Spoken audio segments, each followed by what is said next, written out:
bow this morning, acknowledge you to be our God. We thank you as people. Many blessings, O God, that you have showered upon us. The favor, O God, that you have made us, O God. We thank you as people. We have seen your hands upon our nation, where in so many places they are going through trial and challenging times because of COVID-19. But Lord, we thank you for our leaders, the wisdom, knowledge of God you have given to them, O God, to lead. That, Lord, we have minimized of catching this virus, O God. And we want to thank you. You have been our help in so many times. And so, Lord, we want to thank you. This afternoon, Lord, your people have met. They are going to discuss issues concerning your nation. We pray, O God, for your presence to be among them, O God. Guide their heart, their minds, O God, that they will do everything for the interest of our nation. We pray for Madam Speaker, O God, Madam President. We ask, O God, guide her, O God. Even as, O God, she guides this discussion, O God. We pray, gracious Lord, grant that your people, O God, they will always look up to you, laying aside all private interests, prejudices, and partial affection. The result of all our counsel may be to the glory of thy holy name, the maintenance of true religion and justice, the safety, honor, and happiness of the Queen, the public will, peace and tranquility of Saint Lucia, and the uniting and knitting together of the heart of all persons and estate within the same in true Christian love and charity, one towards another, through Jesus Christ our Lord. Amen. The Lord bless you and keep you. The Lord make his face shine upon you and be gracious unto you. The Lord lift up his light of countenance upon you and give you peace. In the name of God, the Father, Son, and Holy Spirit. Amen.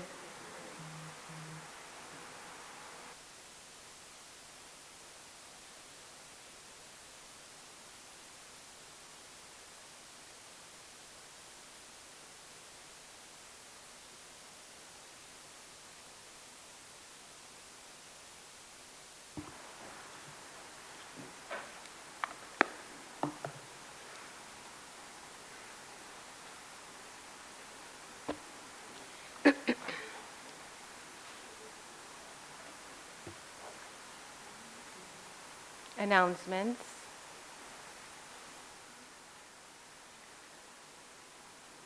Good afternoon, Senators. I beg to report that I have received correspondence from the Speaker of the House of Assembly advising that the following motions were passed in the House of Assembly and forwarded to the Senate for its concurrence. Constitution of Saint Lucia, Resolution of Parliament approving declaration of state of emergency.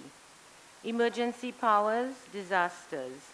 Resolution of Parliament to approve draft emergency powers, disasters, COVID-19 order. I have received an excuse from Senator Gibeon Ferdinand, who is out of state and so cannot be at the sitting. I want to thank you, the Senators, for practicing social distancing, which is now the order of the day. I want to thank you also for reducing your numbers so that we are sitting as a quorum for the business of the people. Lastly, going forward, we may have to consider new ways to having parliamentary sittings and to amend our standing orders appropriately.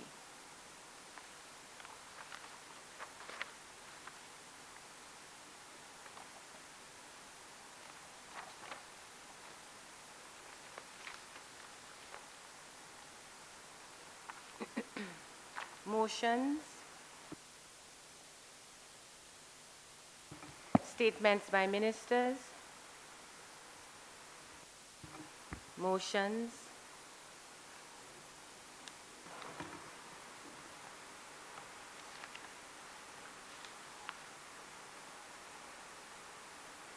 Honorable Leader of Government Business. Good morning, Madam President. I would like to recognize our Honorable Prime Minister in the House here this morning as I move on to this motion here before me. Madam President, whereas it is Sorry, Madam President. Madam President, I beg to move the following motion standing in my name.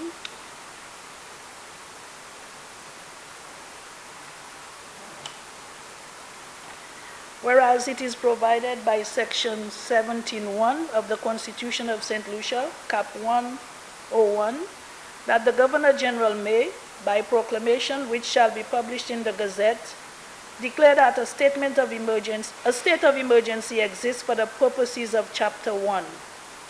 And whereas it is further provided by Section 17(3) of the Constitution of Saint Lucia, Cap 101, that the declaration of emergency shall lapse, A, in the case a declaration made when Parliament is sitting, at the expiration of a period of 7 days beginning with the date of publication of the declaration, and B, in any other case, at the expiration of a period of 21 days beginning with the date of publication of the declaration, unless it has in the meantime been approved by resolutions of the Senate and the House. And whereas it is further provided by Section 17(6) of the Constitution of Saint Lucia, Cap 101, that a resolution of the Senate or the House passed for the purposes of Section 17 shall remain in force for 12 months or such shorter period as may be specified in the resolution. And whereas the Governor General, by proclamation declared in a state of emergency that was published in the Gazette on the 23rd day of March 2020 as statutory instrument number 39 of 2020, containing a declaration that a public emergency has arisen as a result of the occurrence of 2019 nCoV, an infectious disease commonly known as COVID-19. And whereas the declaration of emergency is made when Parliament is sitting and will expire at the end of a period of 7 days, beginning with the date of publication of the declaration, unless the declaration is approved by resolutions of the Senate and the House. And whereas it is necessary to approve the declaration of state of emergency that was published in the Gazette on the 23rd day of March 2020 as statutory instrument number 39 of 2020, containing a declaration that a public emergency has arisen as a result of the occurrence of 2019 nCoV, an infectious disease is commonly known as COVID-19, for a further period of 26 days, commencing from the 31st day of March 2020 and ending on the 26th day of April 2020. Be it resolved that Parliament approves the declaration of state of emergency that was published in the Gazette on the 23rd day of March 2020 as statutory instrument number 39 of 2020, containing a declaration that a public emergency has arisen as a result of the occurrence of 2019 nCoV, an infectious disease commonly known as COVID-19, for a further period of 26 days, commencing from the 31st day of March 2020 and ending on the 26th day of April 2020. Madam President, this resolution gives force to the Governor General's proclamation. And as we are aware, Saint Lucia has confirmed 3 confirmed cases of COVID-19. We have been inundated over the past few months with the occurrences of COVID-19 and what it is doing across the world to people, some of them our friends, our family, our relatives, some of them our people in the diaspora. We know of a first case in Saint Lucia, which was imported from the UK, as well as the second case. And just yesterday, Madam President, we confirmed our third case in Saint Lucia. Of course, again, we can say it's a national, however, that too was an imported case from the US. Madam President, in the circumstances, the Governor General exercised the power conferred under Section 17(1) of the Constitution of Saint Lucia and declared by proclamation that a state of emergency exists as a result of this virus. The proclamation was published, as we heard, on the 23rd of March 2020 in an extraordinary gazette of that same date as statutory instrument number 39 of 2020. As a result, Madam President, Section 17(3) of the Constitution of Saint Lucia requires that if the declaration is made while Parliament is sitting, the declaration expires after 7 days. Therefore, the declaration passed on 23rd March 2020 will expire on the 31st of March 2020. As a result of that, Madam President, there is the need to extend on that period of time, and this is what this resolution is seeking to do. Madam President, Section 17(3) and 6 of the Constitution of Saint Lucia, Cap 101, also states that the period of the declaration must be approved by resolutions of the Senate and the House and will remain in force for 12 months or a shorter period specified in the resolution. It is therefore necessary, as we heard this morning, Madam President, for Parliament to approve the declaration of state of emergency that was made by proclamation of the Governor General, and then for us to do the same in the upper house. So, Madam President, this is why we are here with this resolution, and we are seeking the approval of my fellow senators in this honorable Senate. Thank you.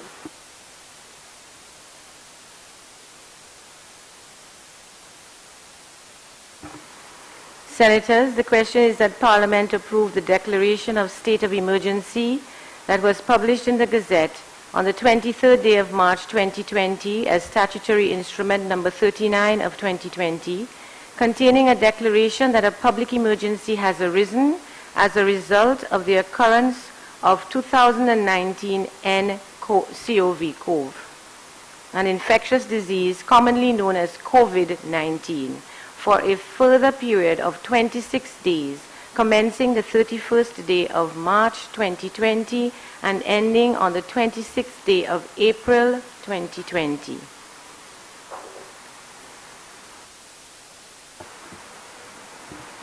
Leader of Opposition Business.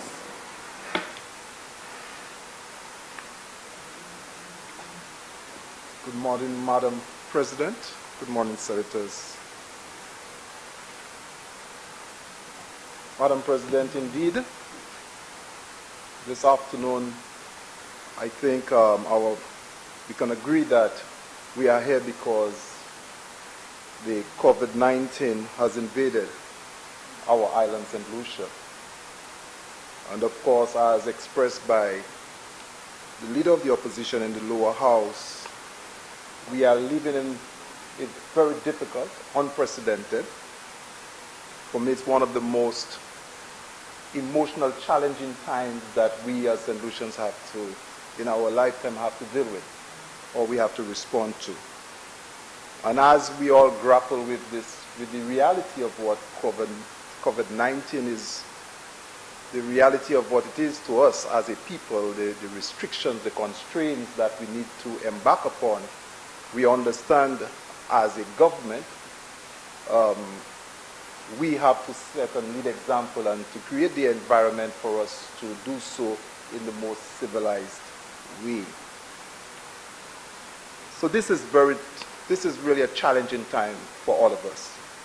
Madam President, just to beg of leave at this point in time, a glitter of hope, to remind us that in Coolitown, Miss Bernadette Thompson is celebrating 100th birthday. Today is her birthday in Coolitown, and I recall, she said that she's speech, and I just want to remember somebody who is 100 years today celebrating her birthday, and I say what a time that it is.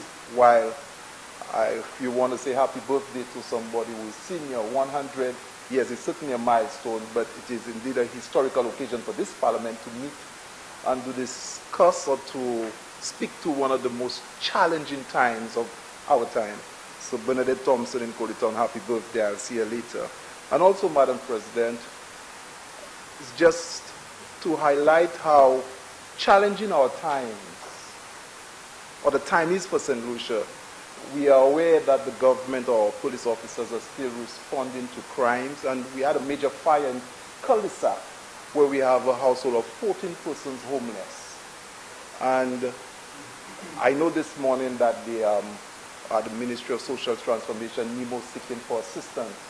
But in this environment, when you see all of what our law enforcement people are dealing with, the fire service, the police officers, and families who probably want to celebrate.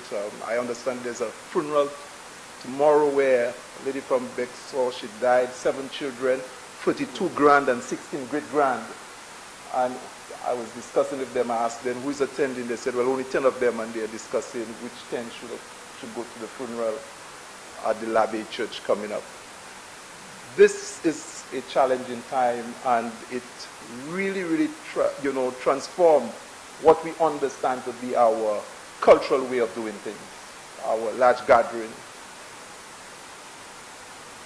So we understand this, Madam President, that we give support to the government undertaking measures to ensure that our society is safe. Madam President, as I'm not no legal expert in it by any way of any stretch of the imagination, but I saw some provisions in terms of the powers conferred, and I saw the one of waiver in all procurement rules.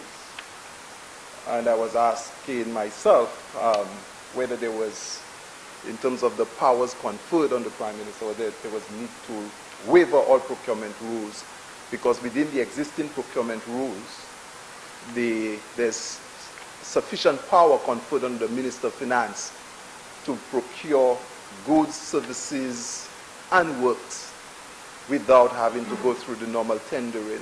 That is the normal way of direct purchases. I cannot imagine on the state of emergency what more powers or how would that happen that prevent the Prime Minister from moving in a direct purchase.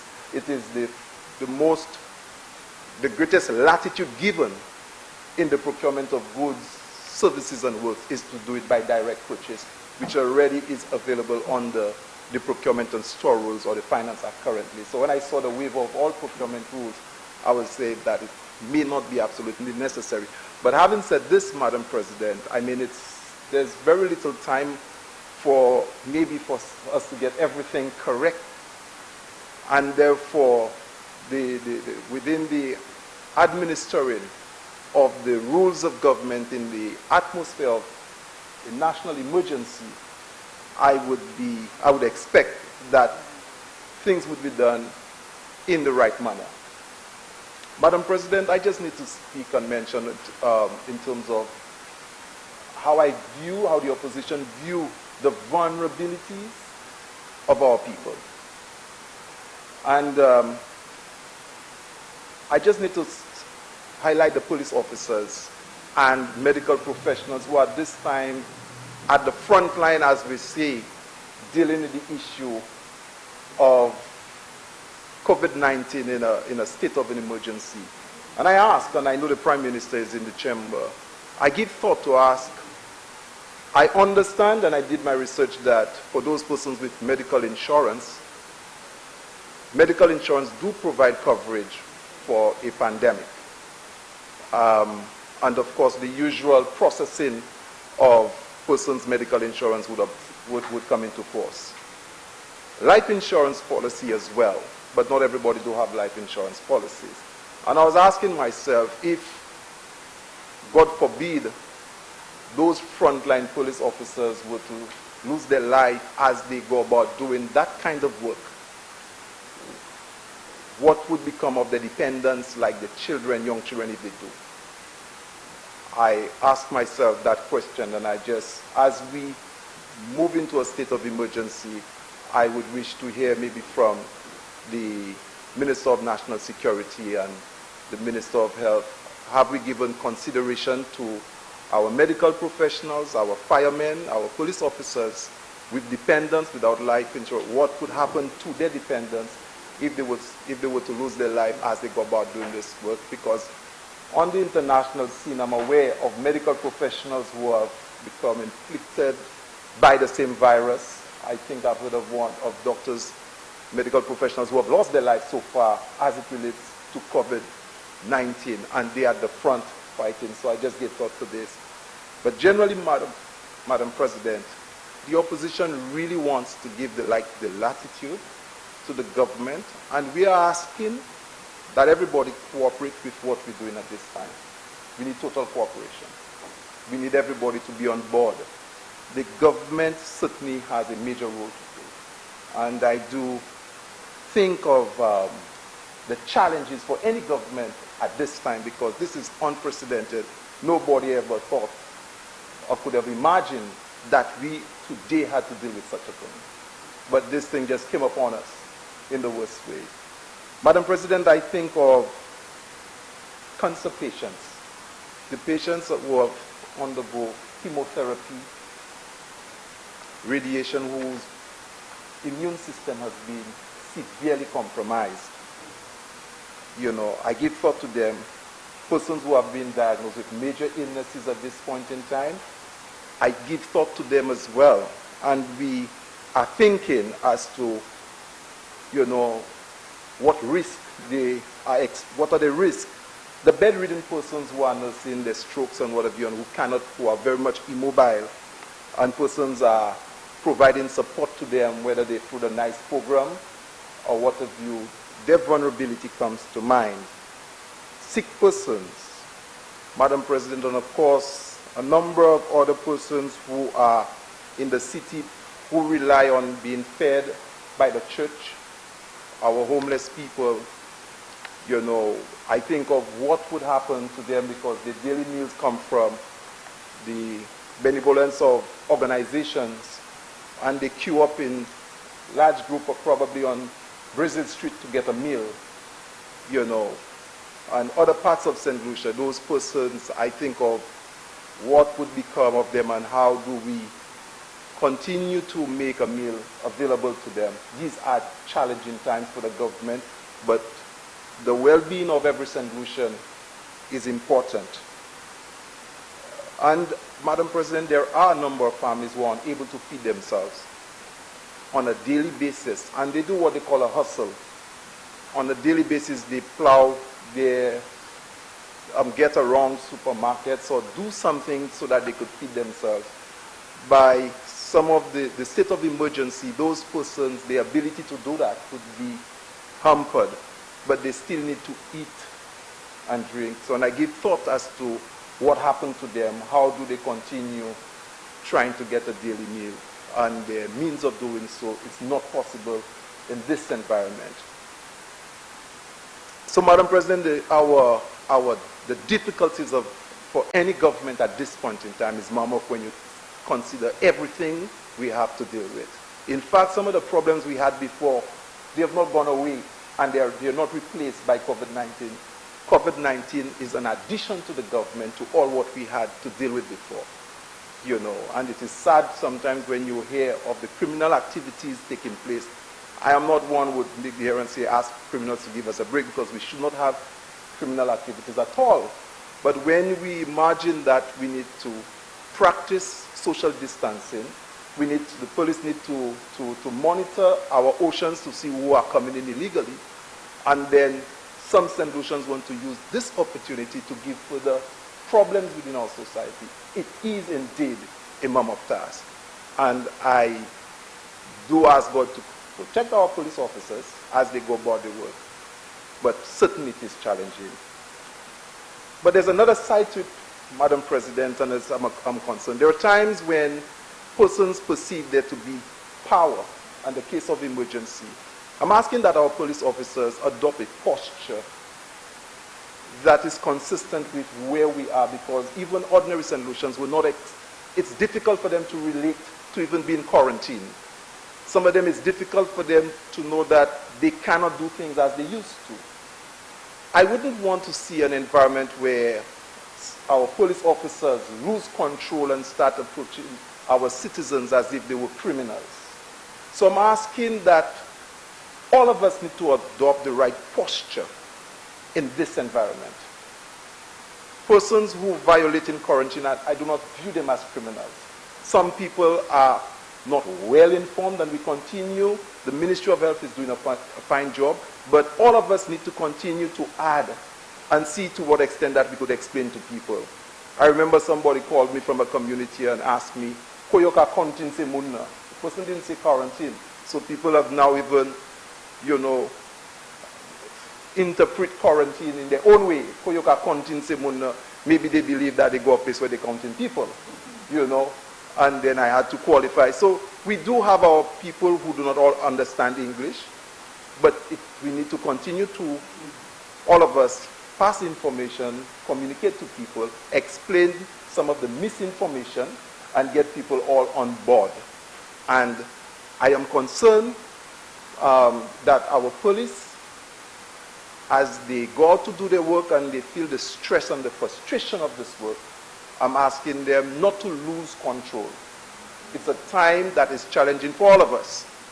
And sometimes I see people express their views on social media as it relates to those who have violated quarantine. So say, let's shoot you, and this sort of thing. We should not be guided by those expressions, but we need, as a country and our law enforcement, to stand strong, support, remain sane, and do not use this environment for us to display the worst of us, but let us use this opportunity to display and to present the best of us. From all sides of this experience, I believe, Madam President, that too will come to pass. As we've said in Scripture, weeping may last for the night, but joy cometh in the morning.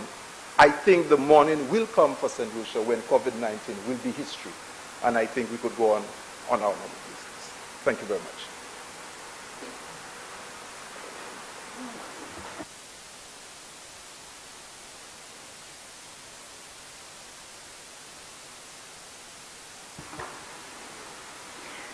Senators, the question is that Parliament approve the declaration of state of emergency that was published in the Gazette on the 23rd day of March 2020 as statutory instrument number 39 of 2020, containing a declaration that a public emergency has arisen as a result of the occurrence of 2019 nCoV, an infectious disease commonly known as COVID-19, for a further period of 26 days, commencing the 31st day of March 2020 and ending on the 26th day of April 2020. I now put the question. As many as are of that opinion, say aye. As many as are of a contrary opinion, say no. I think the ayes have it. The ayes have it.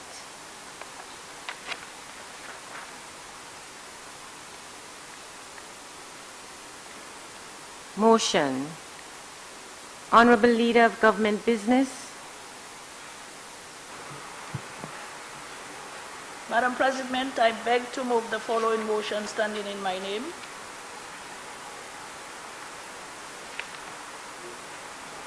Resolution of Parliament to approve draft emergency powers disaster COVID-19 order.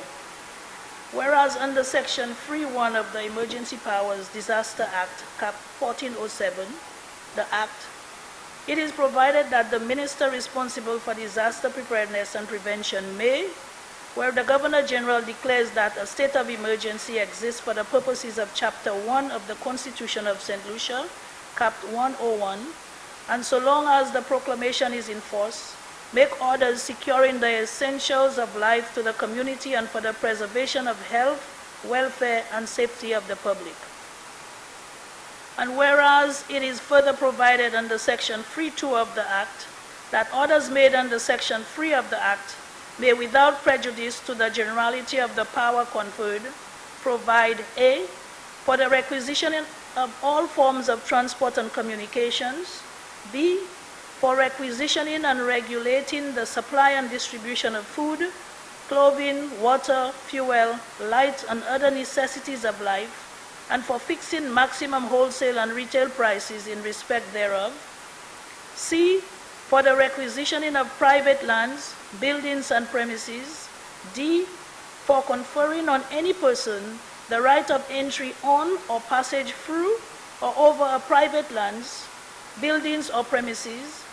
E, for the demolition of any building or other structure deemed to be dangerous. Or F, for the disposal of the dead and for dispensing with inquiries under the Coroner's Act, Cap 2, 16, and for the provisions of the Civil Code of Saint Lucia, Cap 401, in relation to records of births and burials. And whereas it is further provided under Section 3 of the Act that orders made under Section 3 shall be laid before the House of Assembly and the Senate as soon as may be after they are made, and shall be subject to the affirmation resolution of the Senate and House of Assembly. And whereas the Governor General, by proclamation, declared a state of emergency that was published in the Gazette on the 23rd day of March 2020, as statutory instrument number 39 of 2020, containing a declaration that a public emergency has arisen as a result of the occurrence of 2019 nCoV, an infectious disease commonly known as COVID-19. And whereas the minister responsible for preparedness and prevention seeks approval of the draft emergency powers disasters COVID-19 order by an affirmative resolution of Parliament to reduce the speed of COVID-19 that provides for a declaration of a quarantine facility to isolate persons with COVID-19, B, the detention of persons with COVID-19, C, the imposition of restrictions and requirements on persons with COVID-19, D, the isolation of persons suspected to be infected with COVID-19, E, the screening requirements for persons with COVID-19, the requisition of a building, ship, aircraft, or article, the requisition of an essential service, the waiver of procurement rules, the reporting requirements, the revocation or suspension of permits for use of public open spaces,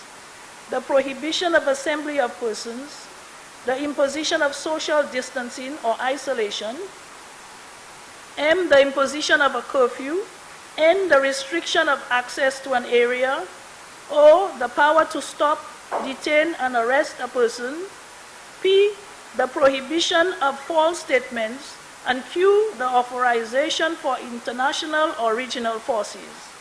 Be it resolved that Parliament approves the draft emergency powers disaster COVID-19 order by an affirmative resolution of Parliament to reduce the speed of COVID-19 to provide for A, the declaration of a quarantine facility to isolate persons with COVID-19, B, the detention of persons with COVID-19, C, the imposition of restrictions and requirements on persons with COVID-19, D, the isolation of persons suspected to be infected with COVID-19, E, the screening requirements for persons with COVID-19, F, the requisition of a building, ship, aircraft, or article, G, the requisition of an essential service, H, the waiver of procurement rules, I, the reporting requirements, J, the revocation of or suspension of permits for use of public open spaces, K, the prohibition of assembly of persons, L, the imposition of social distancing or isolation, M, the imposition of a curfew, N, the restriction of access to an area, O, the power to stop, detain, and arrest a person, P, the prohibition of false statements, and Q, the authorization for international or regional forces. Madam President, the resolution before us tells us that we are in a great emergency. We have heard about all the necessary safety precautions that this government is putting in place to ensure that our people are protected under this resolution. We know that a proclamation was declared where a state of emergency came into place. We published a statutory instrument on the 23rd of March 2020 with certain requirements that we have already mentioned in the declaration of our state of emergency. Madam President, at this time more than ever, we all need to come together to ensure that this resolution, the actions that are required in this resolution, comes to pass. We are all in danger of extinction, Madam President. When we speak of the coronavirus, it is not a matter of selecting who is going to be impacted or who will not be impacted. Chances are every one of us will know someone, if not ourselves, who may be impacted by this virus. We are already feeling the squeeze. When you look at our streets, Madam President, our workplaces, our offices, and we know that we must do what is necessary to protect every citizen of this country. Madam President, this resolution, I believe, has mentioned all the necessary areas that we need to pay attention to, Madam President. It speaks to our quarantine facilities, and we know that we have heard quite a few disturbing occurrences that has taken place with reference to our quarantine facilities. So it is even more important right now that we make sure that we have the necessary legislation in place so that we can deal with some of these very troublesome matters that may expose every one of us to this virus. Madam President, it is very disturbing that we hear of people running away from quarantine areas. We have to be our own brother's keeper at this time as we go through this, this horrible, event. I believe, Madam President, if you will allow me, to use this opportunity to say to our public, Madam President, that we must guard each other. We must ensure that those persons who escaped quarantine, those persons who are coming to our borders illegally, that those persons are reported to the authorities, Madam President, and that we need to ensure that the authorities get hold of these persons and these persons return to quarantine. Madam President, this is not just the Minister of Health speaking here. I believe this is every concerned Saint Lucian saying to these people that they need to be in quarantine. And of course, this resolution makes all the necessary accommodation for us to have these people in quarantine. It is now the law, Madam President. When we leave this house, this is now the law.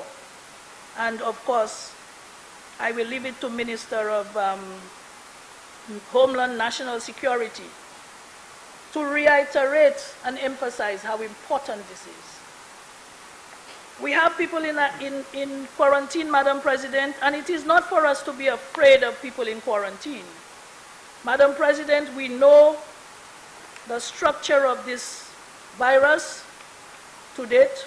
We are told how it is that a person can contract this virus, and this is why the best remedy is to stay inside, stay home as much as you can. So, Madam President, again, this piece of legislation is important for every single Saint Lucian. And I am very heartened that I have seen where the opposition is willing, Madam President, to support the declaration as well as the order for emergency powers. Madam President, I cannot emphasize more how important it is for us to practice social distancing. And this resolution speaks to that, Madam President. As you can see in this very house, we have maintained that practice from the lower house and now in the upper house this morning.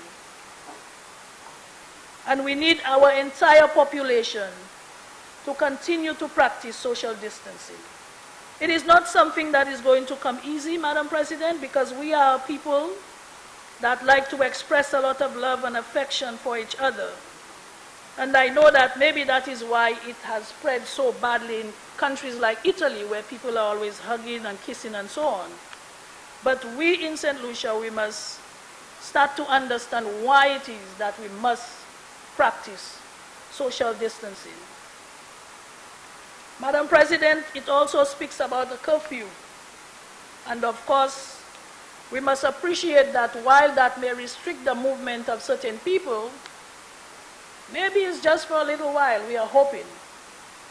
But Madam President, each of these actions that this resolution speaks to, they are extremely important because, similar to my Prime Minister reiterating and saying all the time that this disease knows no friends, it knows no colors, it knows no boundaries, and it knows no politics. So it is for us here today to avoid trying to score political points with the health of our nation, with the health of our people, Madam President. Because this is extremely important for the entire country, all the different sides, red, yellow, green, and whatever other colors that we may have. It speaks about publication of false statements, Madam President. And at this point in time, we see a lot of that on social media. We are not helping each other when we continue to repost these negative messages in the media, social media, and so on and so forth. This is not a time, Madam President, for us to create mischief. This is a time for us to unite. It is a time for us to come together, Madam President, and fight this virus. I said before that this is a war in another arena, and I maintain that this is one of the worst wars. It is worse than a physical world war, because with a world war, you may see the enemy. You may know who the enemy is. In this case, we know it is coronavirus, but we do not know exactly who it is going to attack. We do not know when it's going to attack. We do not know where it is. So we are fighting an invisible enemy. And therefore, we must all understand that these resolutions that we are putting in place, giving the government emergency powers to be able to undertake the work that needs to be done in order to prevent that diseases from causing any more damage or creating any more havoc in our country. We need to be able to give those powers to the government of the day. And as you have seen, the government is, when I speak of the government, we are truly now working as a government, I believe. And it is encouraging because we need that moving forward for us to tackle these diseases. It cannot be the opposition and the current regime and so on and so forth. We need to be able to bridge that gap. We need to be able to see, when we come to this house, that what is being presented in the interest of the health and welfare of the people of this country. Madam President, the resolution is very, very explicit. It speaks to all the different areas that we needed to cover. And if there is any need for anything else, because we are not perfect. We are not perfect at all, Madam President. We come here and we make amendments all the time. It is because we are not perfect. So if there is any need, I am sure, Madam President, we will be able to accommodate those needs, because I'm sure it will be presented in the interest of the people of Saint Lucia. Madam President, I wish to take this opportunity, Madam President, to say that it is because, and I'm not playing politics, we have a Prime Minister that is a visionary. Okay? And it is through his leadership, Madam President, that we as a cabinet have been able to sit and really strategize. And this is where we are involving the opposition. We have been able to strategize on the way forward in terms of tackling and battling with this problem. Okay? Madam President, as we speak,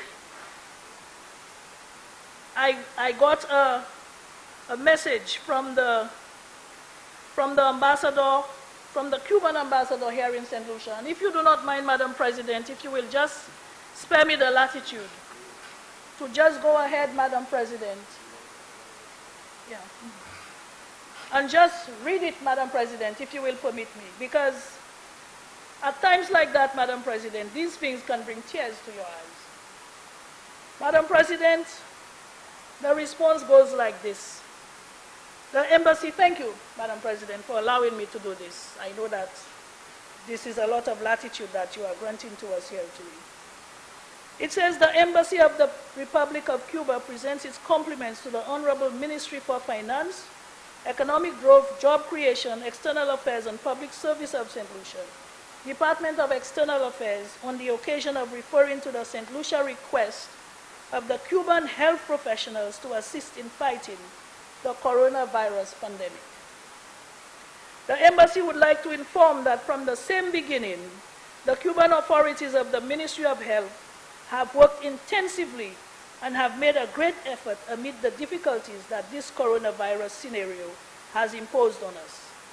And now we are pleased to inform that the group of health professionals is organized and ready to travel to St. Lucia from the next Thursday, March 26th. This is a group of 113 health professionals composed by 100 nurses, 10 doctors, 2 biomedical engineers, and a coordinator of the brigade. Madam President, I need not go any further than to say how grateful we are to the government and people of Cuba for once again coming to our aid as they usually do. And Madam President, this really touched me because for the past few days we have been waiting for that response. And I know that Ambassador has been working assiduously on this from his office. And it gives us a lot of you know, it just elates our spirits. We just feel so encouraged. As I sent it to the other officers that are waiting for it, my CMO, you know, my Minister Dominic Fede, who again I have to use to show another form of gratitude, another form of, you know, Madam President, it's just overwhelming. That the Minister of Tourism reached out to try and get transportation for this group of medical professionals that are coming to us. And the Cayman government just extended this, you know, this great gift to us of an airline to bring these people from Cuba to St. Lucia, Madam President, through Cayman Airlines. So Cayman Airlines is going to pick up these professionals for us free of charge, Madam President, free of charge.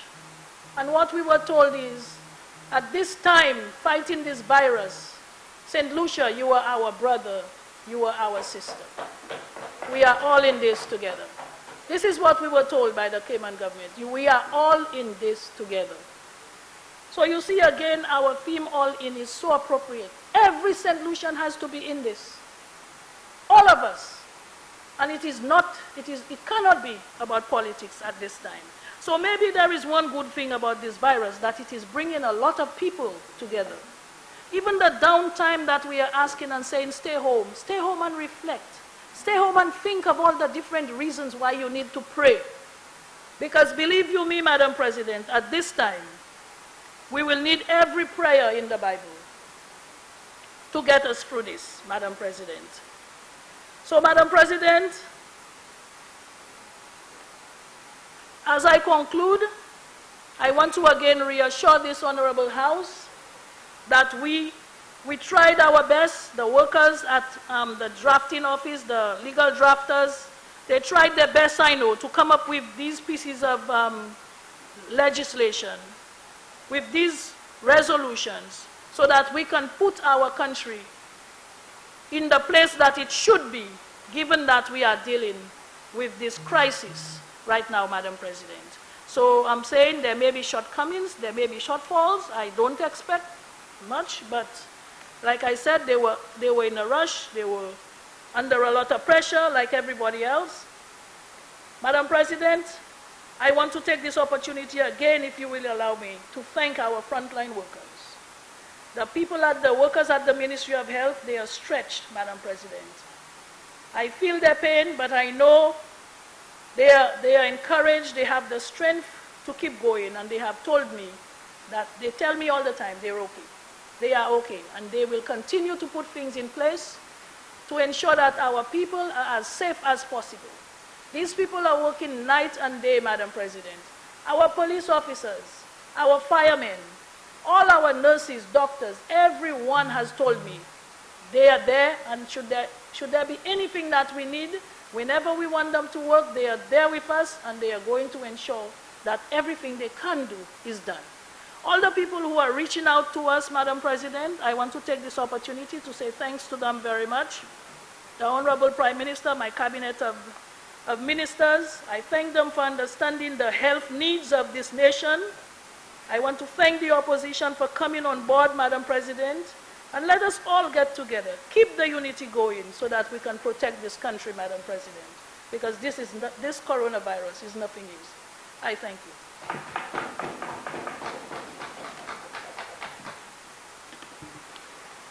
Honorable Leader of Government Business, it would be P, the prohibition of the publication of false statements. You said the publication of false statements. Do you want it to say the prohibition of the publication of false statements? Just for the record, I want to be correct. Yes, Madam President. Thank you. Thank you. And I'd also like to draw to your attention, in the order, page 10, 16, 2A, which was altered, amended in the House below, which should read, all educational or social institutions, rather than religious.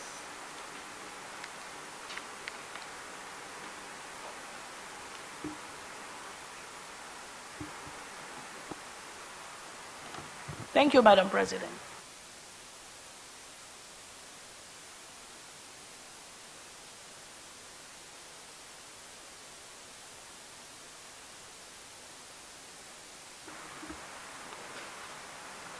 Madam Deputy.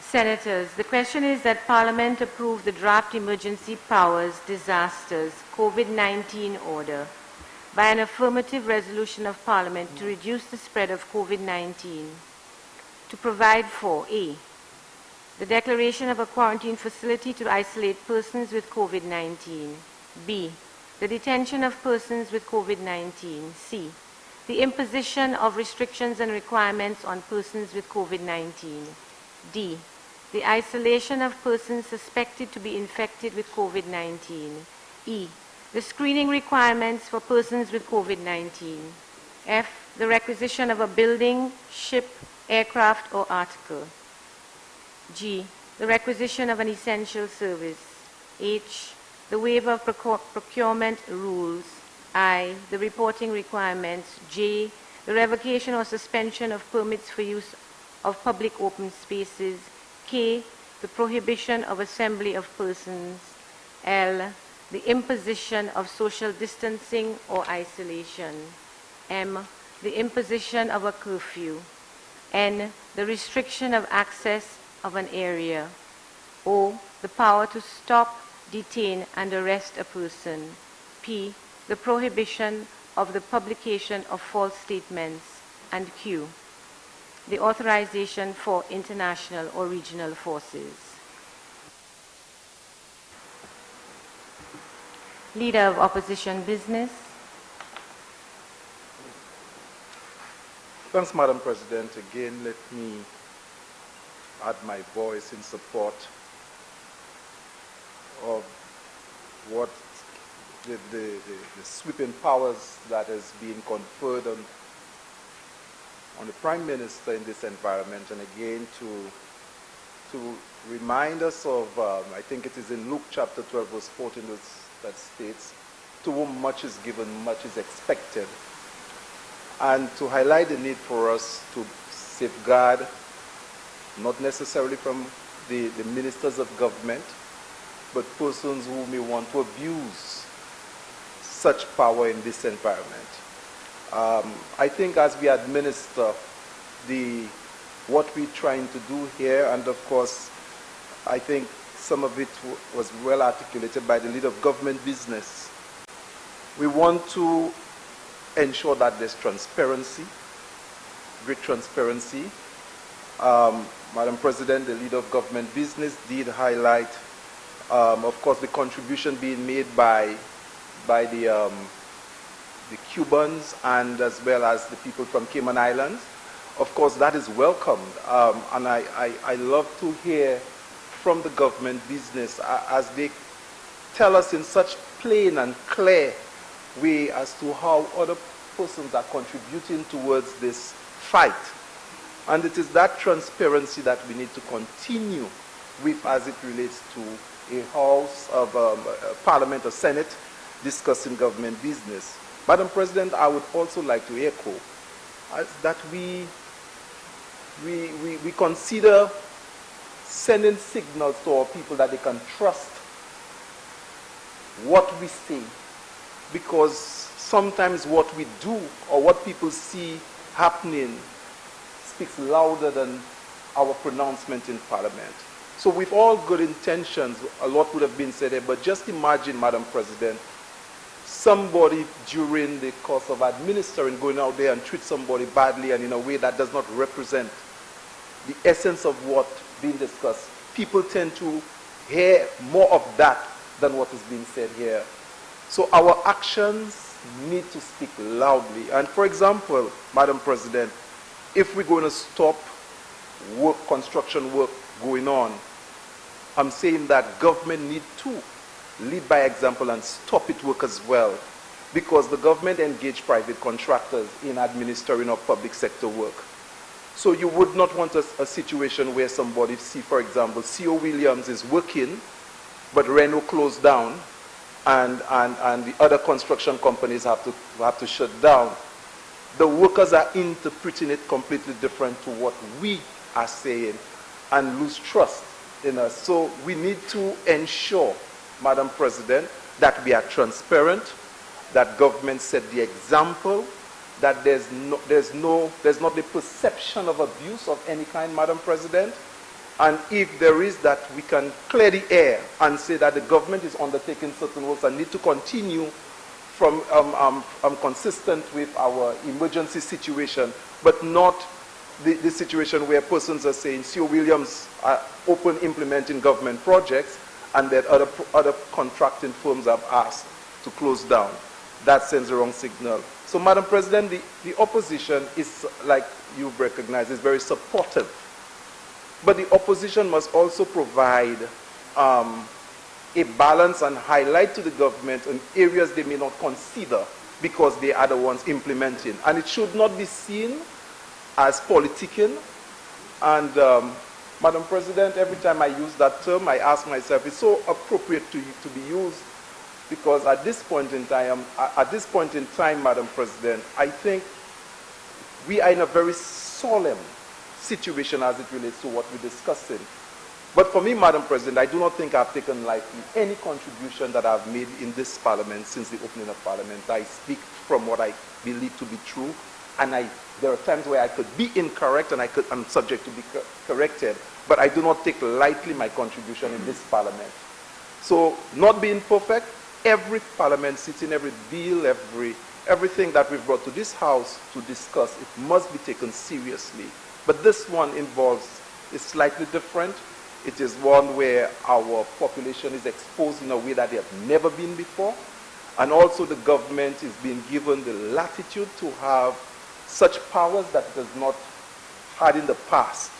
And then we're saying, as the people who are on this side, yes, but be mindful that St. Lucians likely to misinterpret the powers if what they see is different from what is being said. So we are saying, let us all rally together, provide support to the government, support our police officers, support, but if we notice somebody is doing something wrong, we pull that person up and let that person know that this is not what is being endorsed by us, by the government, in the spirit in which this thing is being done. This is essentially what I'm saying. Let us, the firms who are out there, I know a lot of people are now not working. We have a lot of people had to shut down, construction companies. C.O. Williams, if C.O. Williams is the only one allowed to operate, let us send that information to the public so that they understand why C.O. Williams are the one operating in this environment and the other contracting firms are not. That transparency is also needed. So, Madam President, I wish to thank the people working at the front, leading this fight, leading this thing for us. I pray for the safety of our police officers, our doctors. I pray for the safety and the well-keeping of our senators and parliamentarians, especially the Minister of National Security that has a very important role. I pray for his safety and well-keeping. I do pray for the independent senators and yourself, Madam President, that God protect us, our people, our families from such a difficult time. Thank you very much.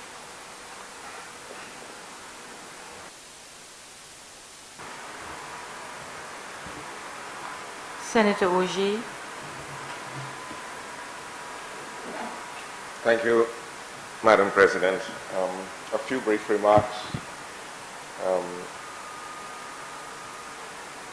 I would like to firstly commend our health professionals, Madam President, for the excellent job they've done so far. They're on the front line day and night.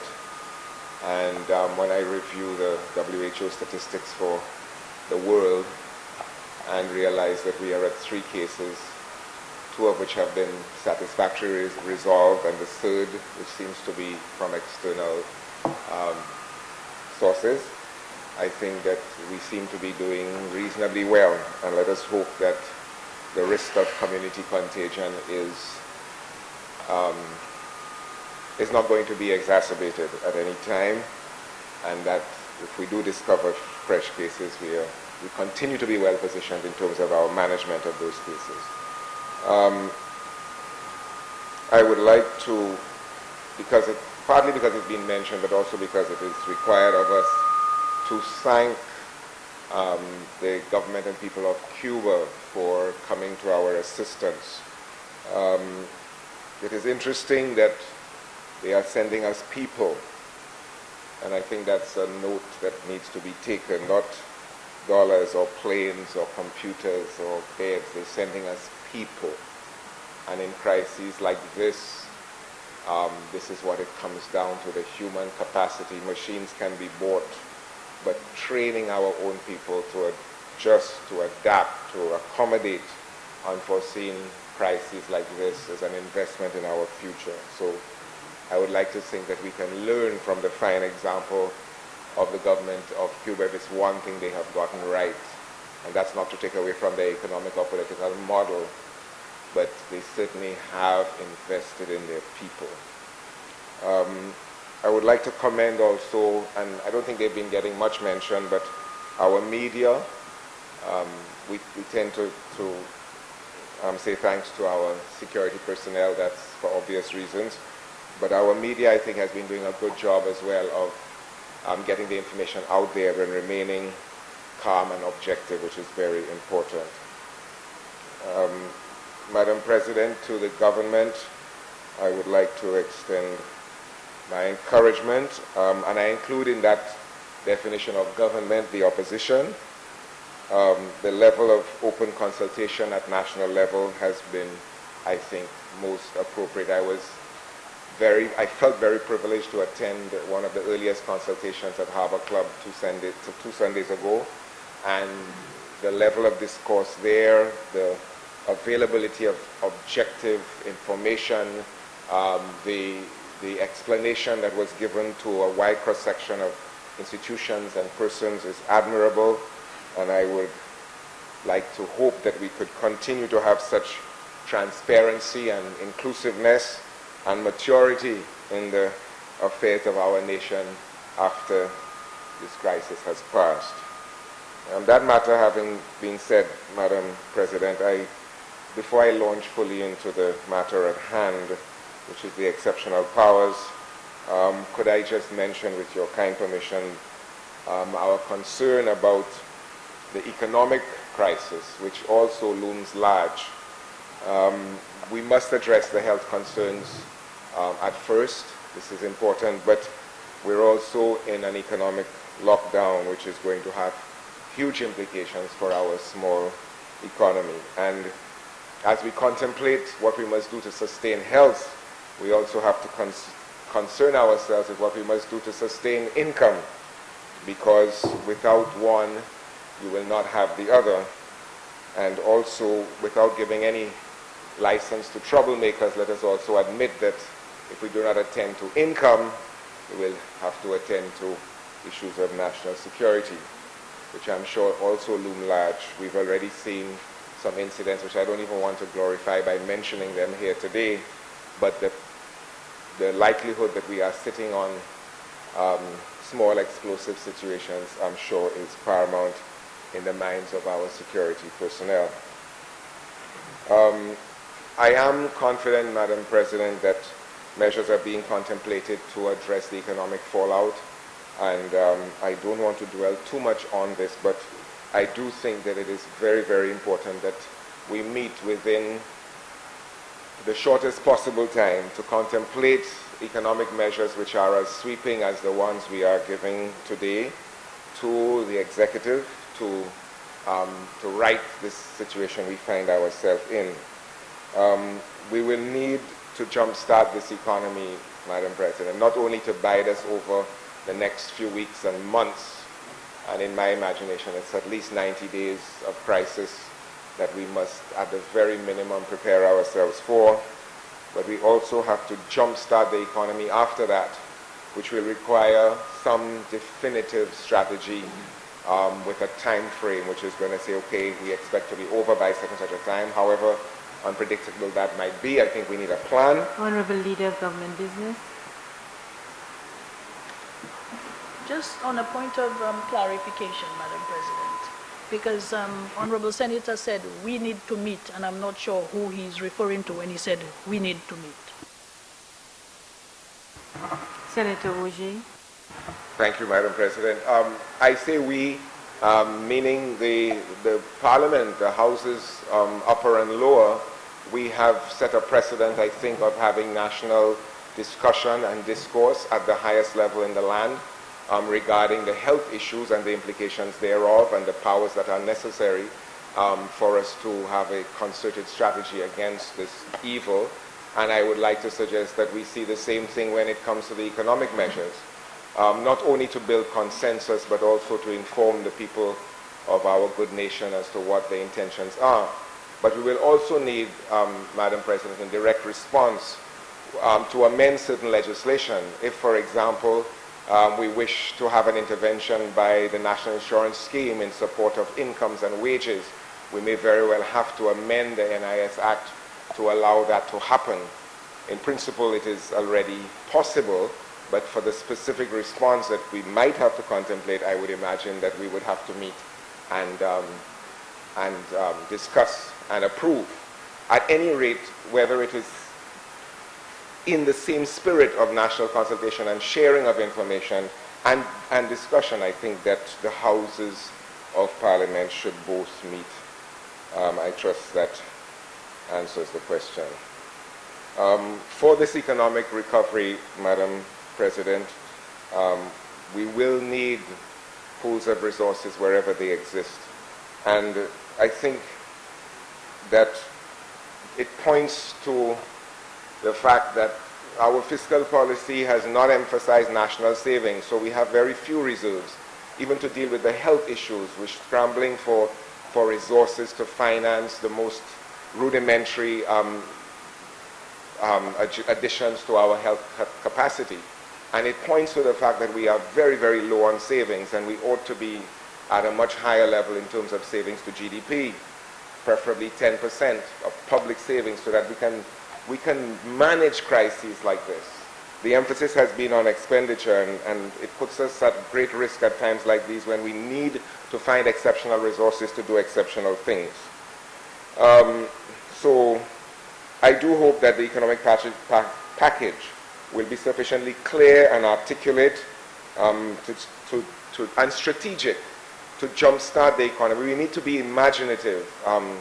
If I may refer briefly to the request from Leader of Government Business, we need to be imaginative. We need to ask the rest of the country what it needs and what is necessary, so that we are not limited to the few brains that are already overtaxed, no doubt, dealing with these issues. The prospect of business closures, Madam President, unemployment, defaults on private debt and corporate debt, government's own fiscal position is going to be severely challenged. In fact, it is already. And that translates into the business of reserves at the Eastern Caribbean Central Bank. And as I mentioned earlier, at some stage we will have to contemplate whether we speak to the IMF or not about a standby facility for countries who have lost their export earnings. And that is exactly where we stand. Occupancy at one of the largest hotels yesterday was 17.4%. And this is one of the hotels that is better placed to survive the crisis.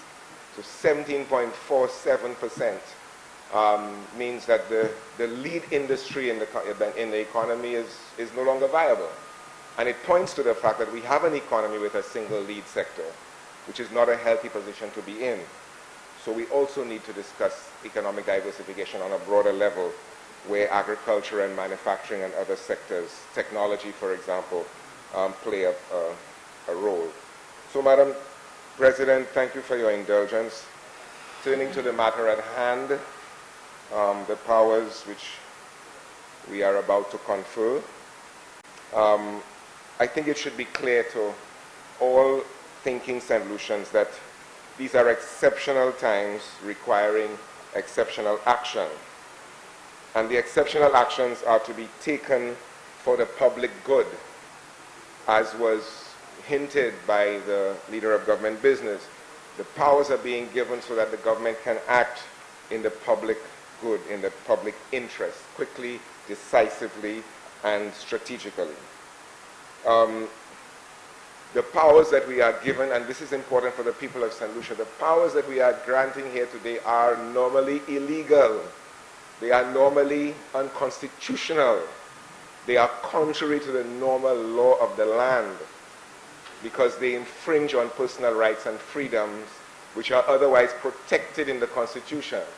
So what is happening here is that the citizens of this country, speaking through their representatives, are giving exceptional powers and are surrendering their rights and privileges to the executive, so that the executive can act in the best interest of those same citizens. This has to be extremely clear to the people of St. Lucia, because A, we will need to act in a consistent manner, that we give power to the executive to do special things, and then if we contravene them, we are going to undermine the welfare of the state and our own welfare. We also need to be vigilant, as has been mentioned earlier, that the powers granted are properly and duly exercised. And this calls for eternal vigilance on the part of the citizens and the people who represent them. So that it's very, very important for us to understand what is happening, that we are giving exceptional powers voluntarily as citizens of this country to the executive, which is the office of the Prime Minister in this case, to do exceptional things for the people of St. Lucia. And this is why it has a time frame, which is April 26th, at which time it comes to an end. I would like to ask that to those persons who we are giving exceptional power and who will have minute by minute and day-to-day judgments to be made in response to crises, please do not betray the trust of the people, which today is being reposed in you. Do not abuse the power which is being lent temporarily to you, because the power of the people is supreme. And like the quality of mercy and the wrath of the oppressed, it falls without distinction on him who giveth as much as him who taketh away. Thank you very much, Madam President.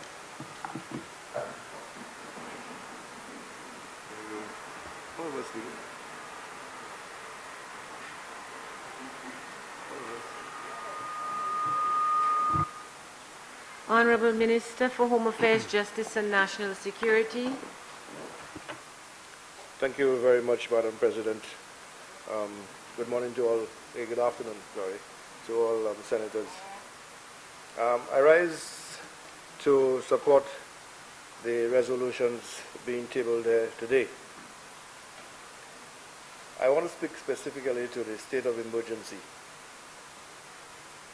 And the state of emergency allows the government to clamp down on all illegal activities that may arise during this time. Some may say that it is not necessary or it is draconian. But we have the information that countries that have taken the strong approach are the ones who have been successful in controlling the pandemic.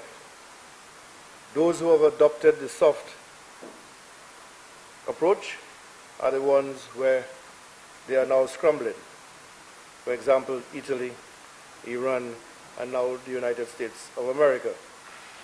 The United States of America has now put in the state of emergency, and we notice that the armed forces are being sent all over places like New York and other areas for a state of emergency. The times stated there are very draconian, that you really can't leave your residence at any time during the day for the next how many days. The attitude and behavior of our people over the last few days have made it necessary to enact a state of emergency. The curfew part of the emergency that we talked about is very conservative. 11 p.m. and evenings to 5 a.m. next morning. And if we really are serious with ourselves, we would ask ourselves, what are people really going to be doing in the streets after 11 p.m.? There must be something exceptional that you're doing there. And so it is not draconian, it's not difficult, and I'm praying that all Saint Lucians understand that it is for the good of everybody that we are putting this plans in. Like I said, it was deliberate that we started with 11 to 5. The powers granted under the state of emergency, the Honorable Prime Minister could have used 5 o'clock in the afternoon, 6 o'clock in the afternoon, and so on. But I believe that we understand that our people will realize that this is a necessary situation and will confine. So we have put a time to 11 to give everybody sufficient time who are in the essential services to be able to get home safely. Secondly, we have realized that persons are now engaging in human trafficking and are using the cover of night to bring in persons from other countries to our country. This is very dangerous. And we have seen the videos on social media that individuals are now profiting and bringing in persons illegally to certain districts in our community. Like I said, this is very dangerous. We have all the information from the CMO and the World Health Organization indicating how this virus is spread. The persons who believe that they are profiting by bringing these persons in their pirogues and so on, are themselves exposing to the virus.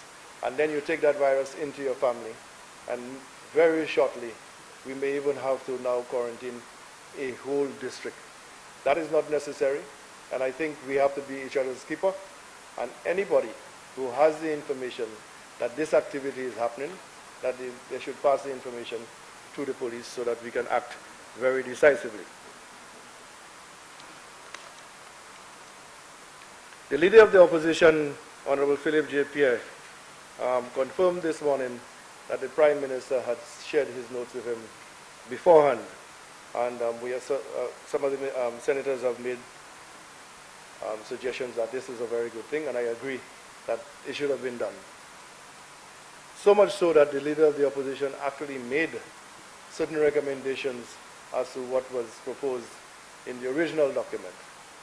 And I want to read the Constitution to show persons that the Honorable Prime Minister have recognized that all of us must be in that fight.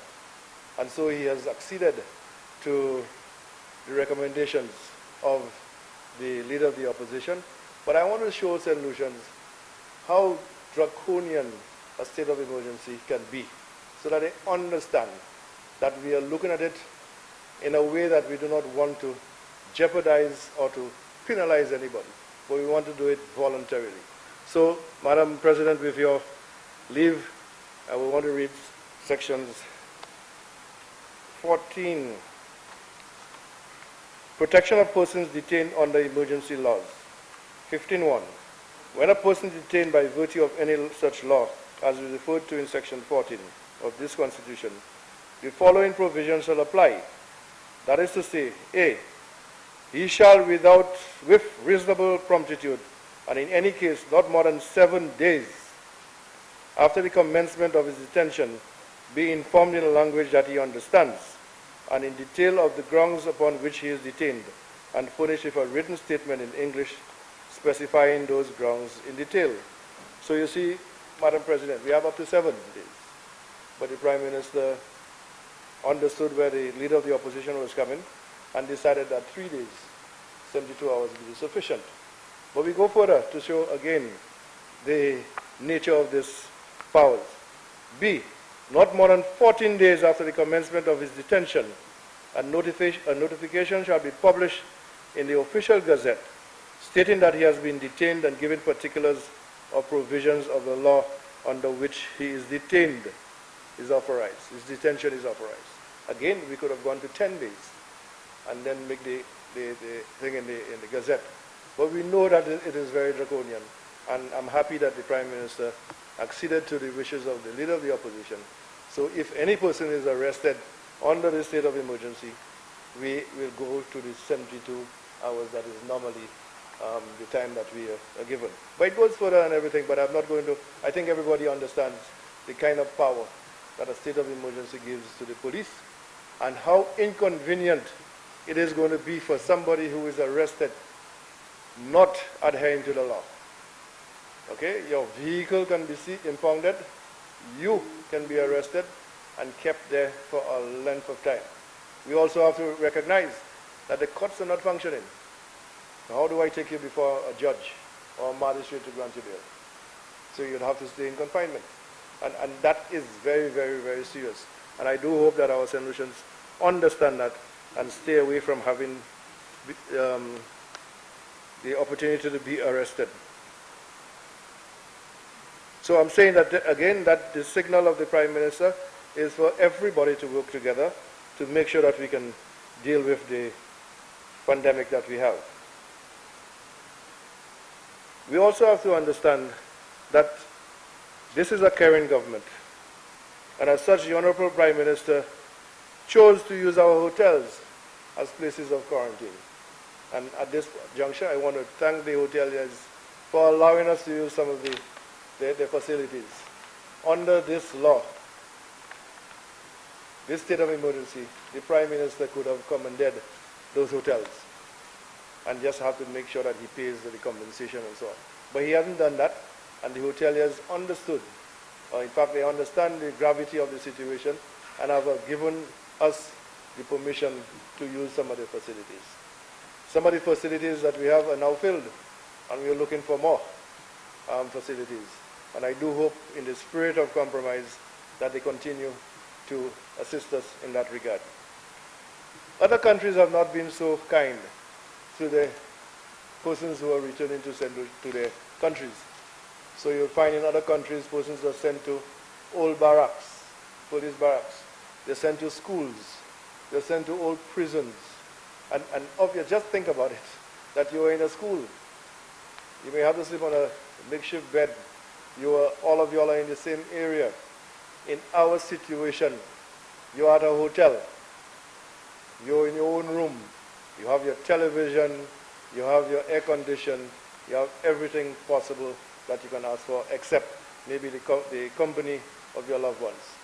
In that regard, I want to thank the Honorable Dominic Ferry and Honorable Sarah Flood-Bobre, who are looking into putting facilities at those quarantine areas so that persons can make telephone calls to their loved ones and spend a little more time with them.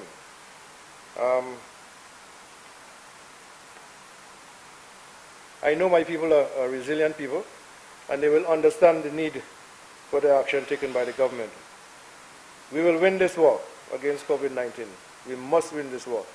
And as such, I beg my fellow Saint Lucians to do the right thing. Give us the information of any persons who have entered our shores illegally. It is our business to take care of ourselves. Now, a question was asked about the welfare of our police officers. There is legislation that if a police officer unfortunately dies or is hospitalized during the course of his or her duties, we have now put, apart from the Services Commission Compensation Act, we have now had insurance for those individuals. So if a police officer unfortunately loses his life, his or her life in the execution of the duty, their family can be given up to $400,000. If they are hospitalized, the government is going to pay the insurance of almost $200,000 so that they can be properly taken care of at a hospital. Persons must understand that, again, we have been asked, and we want to give the guarantee that the police are going to act within the ambits of the law. I can guarantee, and I'm sure, that my police officers understand, they have families, and other countries where we would have called in the army and called in foreign troops, and we are allowed to do that. We have not even contemplated doing this sort of thing. Because, like I said, we think our people are resilient, and they will understand the gravity of the situation. So our police officers will know for a fact that we will have to use our conscience. We would have to be as flexible as possible, but we will have to be firm in implementing the law. So I ask every Saint Lucian that if they are stopped, to allow the police to question you, respond appropriately, and I am sure that all will be well.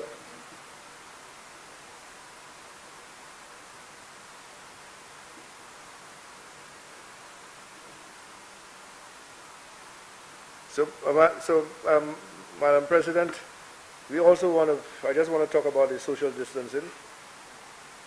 Up to this morning, I was listening to Dr. Gupta, and he was saying that this is the only procedure that has been put in place that they can actually say, yes, it is working. Although they're getting more incidents of COVID-19, but the practice, had that practice not been implemented, it would have gone out of proportion. So I want to again ask my people to let us do what we are supposed to do. Cabinet has taken the lead by doing the Zoom cabinets, so ministers are separated in different areas, and we correspond through the Zoom app. In ending, I want to thank the Honorable Minister Mary Isaac, Minister of Health, for the outstanding work that she has been doing. I know it's not easy. My turn is coming. I know I'm going to have some sleepless nights. I have been quarantined. I've been kept out and placed in a room all by myself. because I am out there and I shouldn't be out. So all of us have to make the sacrifices. So I want to thank the Honorable Minister for the work that she's been doing. How can I ever find the words or the expressions to thank the Chief Medical Officer, Dr. Sharon Belma George. I mean, this is an exceptional individual. And I really don't know how she's doing it. But sometimes I leave her at the quarantine area, I go home, I come back, and she's still there. So she has quarantined herself. And that's a big sacrifice, to be a professional, a mother, a wife, and so on. So I want to thank her on behalf of all Saint Lucians for the work that she's been doing. Again, we talk about the doctors, the ordinary person who works at the hospital, the janitors, the, how do you call them, the handymen and so on. They are in the front line. They are putting their lives at risk. And I pray that when they go to their homes, they use the techniques that have been enunciated. You take off your shoes, leave it outside. As soon as you get in, you take off your clothes, put it away, and then take a bath before you go to sleep. So I do hope that we are practicing some of those things that have been told to us, and I think that we will. Lastly but not least, I want to thank the Attorney General and his team. These are not easy times. These are extraordinary times. And for the AG and his team to have been able to put in this piece of legislation as quickly as possible, and I know it took a long time. It took a lot of time. And so I want to thank the AG and his team for an excellent job. And I do hope that Saint Lucians recognize that we are doing it for all of us, all of us. And like the Prime Minister said earlier, I must treat the Minister as somebody who has COVID-19. And she has to treat me as somebody who actually has COVID-19. Because presently we are realizing that it is the healthy people who are the carriers. There's a myth that young persons were immune to that, but it is not so. They are the ones that are carrying it and bringing it home and spreading it to the older folks who do not have the capacity to withstand it. So again, I want to thank everybody, and I want to thank the leader of opposition business for wishing me well. I too want to tell him that I know he's going to be in his community. He has to go and see his people. All of us have to go and see our people, and so I want everybody to be as safe as possible. So when you're speaking to your constituents, please entertain social distancing. And again, I want to thank everybody. Thank you.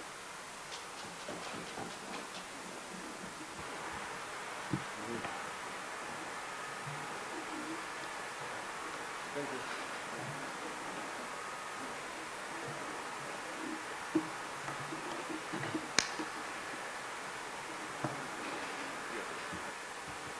Senator Thomas Francis. Thank you very much, Madam President, for your indulgence. Fellow senators, good day.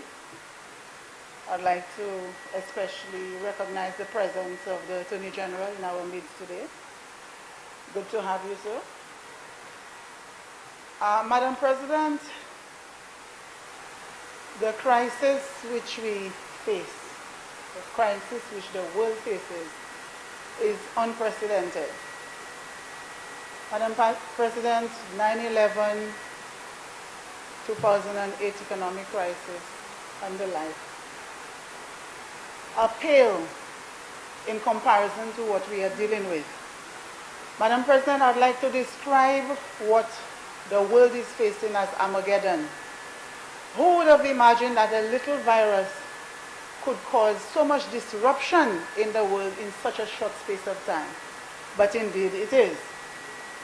Madam President, the bill before us is necessary, it is relevant, it is important to give the authorities the latitude that they require to be able to manage the country's affairs in this unprecedented time. Madam President, I want to hasten to echo the sentiments of others before me who have applauded the efforts of the Prime Minister and his cabinet, the opposition for collaborating with the government at this important juncture, the members of NEMAC, the medical and dental fraternity, in particular the CMO and her team, the CMO requires special commendation, Madam President, for the fantastic job that she has been doing. We also need to recognize all persons who have been working tirelessly, including the lawmen, who've been working tirelessly, Madam President, to ensure that we manage this crisis effectively. They've been working around the clock, Madam President, while at the same time making sacrifices from the perspective that they too are managing the risk, the personal risk to them, as well as that of their family. Madam President, on behalf of the citizenry, I want to especially thank them and implore everyone to continue to pray for them as they serve the country under these trying circumstances. Madam President, I would like to thank the citizens who have heeded the calls and have remained vigilant, and implore them to continue in that vein for their safety, for the safety of the citizens, the safety of their families. I also implore all citizens, Madam President, who are relaxed to take this crisis seriously and to be vigilant and practice all the safety measures that have been imposed. Madam President, when I watch the international news, it is scary. It is scary, and of course there is a sort of nervous energy and anxiety around what is happening. When you look at what is going on in Italy, in the United States, in New York in particular, and California. And Madam President, this morning I was looking at the statistics for the region, and our numbers in the region are growing as well. Madam, naturally the situation is causing anxiety, not just for me, but deep anxiety for everybody, especially our people here in Saint Lucia. In terms of leadership, it is, when I think of the people leading, Madam President, this is a very difficult time for every leader, for every country leader, for every business leader. And we need to keep all of them in our prayers and give them whatever level of support that we can. Madam President, I am also cognizant of what the business community is experiencing, the level of anxiety that they are experiencing. The private sector, our vulnerable members of the community, the marginalized people, Madam President, those persons who are working in the hotels and other sectors that have just been laid off, or those who are thinking that they will shortly be laid off. Madam President, I am reflecting on all these people. It is difficult. That fear, that level of fear and anxiety is not misplaced, Madam President. Businesses are already feeling the effects, Madam. They are feeling the effects that while we're talking about managing the virus, there is the economic impact that we've heard about today. The impact is going to be huge. Businesses are already losing income. They're already losing revenue. Our people are already losing their jobs. Madam President, just imagine people waking up and not knowing how they're going to feed their families, how they're going to pay their bills. It is a serious state of affairs, Madam President. Madam President, I am conscious of the indigents, persons who are sick, persons who need medication and perhaps don't even know how they are going to purchase or fill their prescriptions to be able to continue to live. We have a number of persons who are employed, Madam President, and they have to provide not just for their immediate family, but they have extended families that they have to provide for. And Madam President, this is serious, and we need to continue to reflect on those people and pray for them. Madam President, the self-employed people, little people who are selling the little chicken on the street side, when we talk about 2 weeks of lockdown, 2 weeks is a very long time. There are a number of them, Madam President, little bars in the communities, the little ones selling the bakes on the street side, selling a little item here and there in the communities. Madam President, these are people who live hand to mouth. I'm aware there are many of them living hand to mouth. As they sell today, they are in the supermarkets, they are in the stores, spending the money. These are people for 14 days. They don't know how they're going to survive. So we have to be conscious of these people, Madam President. Madam President, the PM stated that we are fighting two wars, and he's correct. We are fighting the war on Corona on one side, and we are fighting an economic war on the other side. But he did say, Madam President, that for the time being, we need to focus on fighting one war, and we will look at the other war later. Madam President, I would like to respectfully advise that we look at both wars simultaneously for the very reasons that I highlighted. The persons who do not know how they're going to buy a meal tomorrow, how they're going to survive tomorrow because their livelihoods have been cut for 14 days, Madam President, they cannot wait. These people want a little relief. They want a little relief. Madam President, in that regard, I would like to implore the Prime Minister and implore the Cabinet to look at speeding up the process of developing a stimulus package. Hasten that process, Madam President, because I am aware that people are anxious. When I read the comments on Facebook, people are anxious. We have some countries in the region that have taken the step of rolling out detailed stimulus packages. Jamaica comes to mind, Barbados comes to mind, Grenada comes to mind. And Madam President, our people are reading the Facebook. They're on Facebook all day long, and when they see this, they want to know, when will we know what is going on with us in this country? And like I said, Madam President, I do not think that they are unreasonable. I believe there is a dire need for people to understand how they will survive in this current environment. Madam President, urgency is needed because while we are fighting the war on coronavirus, we do not want another element of crisis. When people do not know how they're going to survive, how they're going to pay their bills, how they're going to meet their day-to-day needs, they get anxious. They get emotional stress, they get psychological pressure. Emotional, psychological pressure results in physical ill health, and that can be another set of pressure that we would have to deal with that we can ill afford at this time, Madam President. So again, the critical message is let us fast track the stimulus package such that people can get some kind of relief. And in so doing, Madam President, we need to ensure that there is collaboration across the board. We need to get the insurance companies on board. In that vein, I just want to applaud the banks who have come forward and actually articulated what sort of relief they are going to provide to the business sector, the personal sector, and in some respects, the sovereign situation. Madam President, I want to implore them to continue to provide much needed support, but there too, Madam President, to remain sustainable, they will need some level of support as well.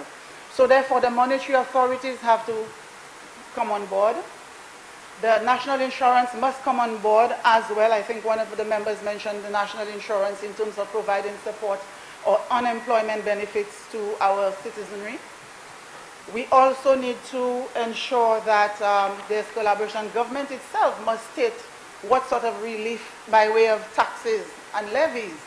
That would be very important. I believe the financial sector themselves would be expecting government to provide some kind of relief such that they can cushion the impact of what they are offering. Madam President, turning my attention to the bill.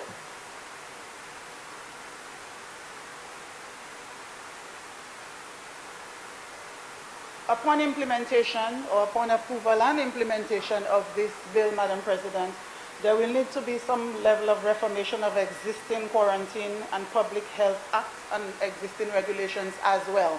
So it is expected that at some stage we will be, we will have before the House, amendments or proposed amendments in that regard. Madam President, as mentioned earlier on, the bill provides significant powers to the Prime Minister to be able to administer the affairs of the state in this crisis. And it is important, as I mentioned earlier on. It is expected that the powers will be used prudently and that there will be no abuse. And of course, I believe that has been mentioned, but I just thought I would reiterate, Madam. Madam, at this point, I would just like to once again implore all St. Lucians, all our citizens, to take the protocol seriously, heed the calls of the authority, to observe the curfew that has been established. Everything that is being done for the betterment of the citizens, for the safety and security of the citizenry. We do know that as a nation, sometimes we have the propensity to be disobedient, to challenge the authorities. I believe the environment that we are now operating in, Madam President, does not lend itself for such misdemeanor. So I would like, again, to implore all citizens to take heed. Madam President, before I close, I just want to quote John F. Kennedy, who stated, "In a time of domestic crisis, men of goodwill and generosity should be able to unite regardless of party politics." Madam President, I am heartened to see the level of collaboration that we've had between the government and the opposition. It is very healthy, Madam President. This is the sort of collaboration, this is the sort of partnership that we expect, and I believe this is the sort of partnership and harmony that our people expect. We can agree to disagree, but we can run the country and manage the affairs of the country in a manner where we can come together, share ideas, and work together for the benefit of the persons or the citizens that have elected and selected us. Madam President, finally, I would like to extend God's blessings for comfort, safety, and security for all the citizens of this country, my colleagues included. I thank you, Madam President.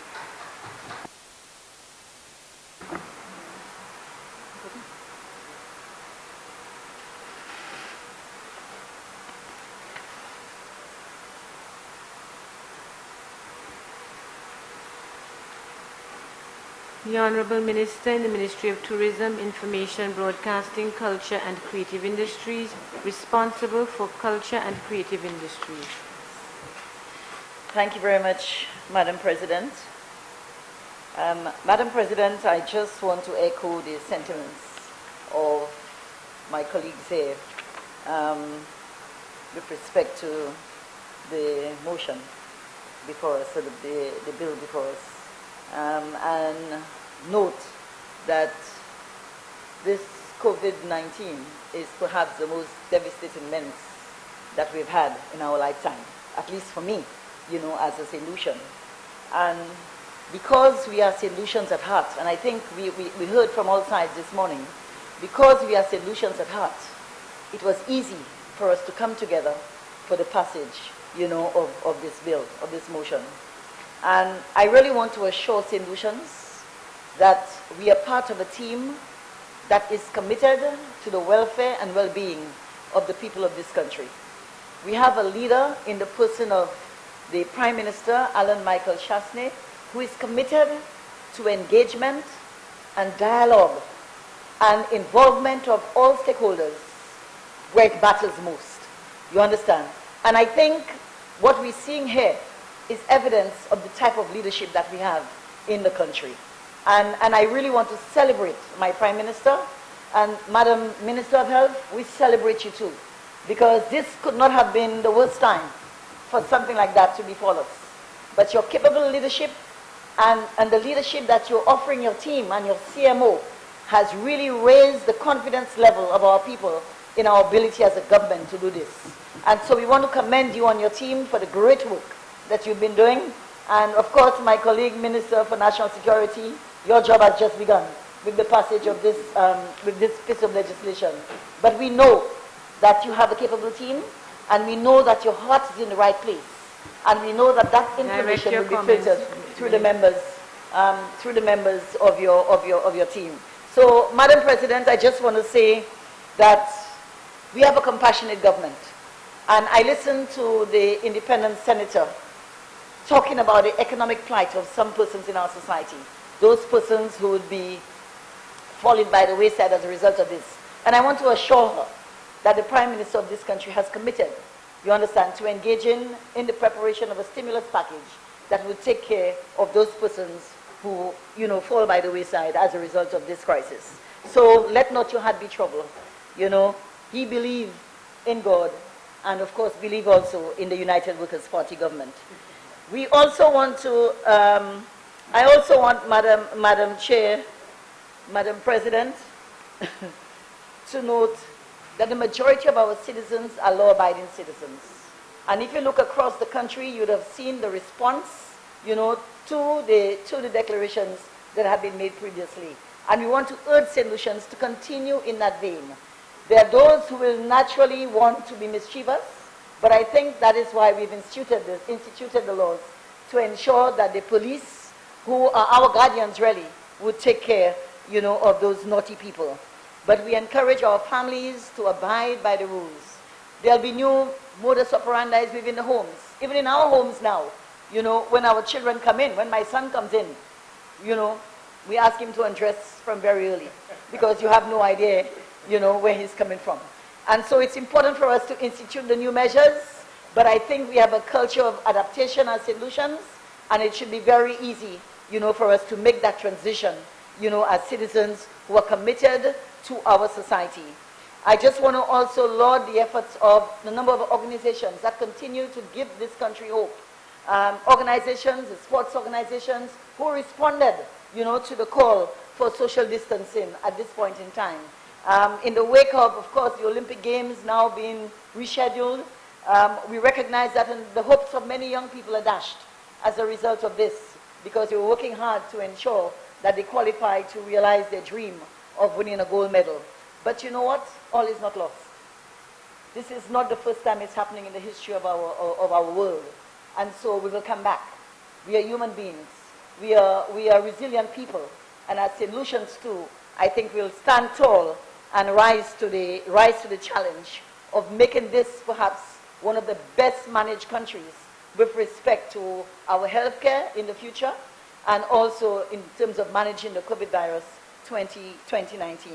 So, Madam Chair, with those few words, I just want to assure the team in here that we are on the right path, and we feel the sentiments of everybody as we press towards the mark of trying to eradicate this, or at least minimize this, you know, in terms of its impact on our country. Thank you very much.